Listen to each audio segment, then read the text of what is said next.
অনাদর বা অবহেলা মানুষকে কষ্ট দেয় না, বরং আদরের পর অনাদর অবহেলা মানুষকে মানসিকভাবে শেষ করে দেয়।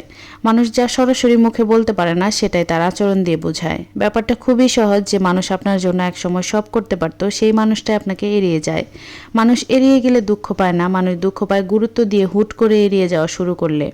যে মানুষটা ছাড়া থাকতে কষ্ট হয় সেই মানুষটা সব কিছু বুঝেও না বুঝার ভান করে দিব্যি এড়িয়ে যায়। যে বুঝে না তাকে হয়তো বোঝানো যায়, আর যে সব জেনে বুঝে না বুঝার ভান করে থাকে তাকে কখনোই কারো বোঝানো সাধ্য হয় না। অবহেলা মানে এই নয় যে আপনাকে কেউ ভালোবাসে না, গুরুত্ব দেয় না। অবহেলা মানে যে মানুষটা আপনাকে প্রচণ্ড ভালোবাসে, মূলত তার হুট করে বদলে যাওয়া রূপটাই আপনার কাছে অবহেলা। পৃথিবীতে কোনো মানুষই সবার ভালোবাসায় কামনা করে না। মানুষ তার ভালোবাসায় কামনা করে যাকে সে নিজে ভালোবাসে।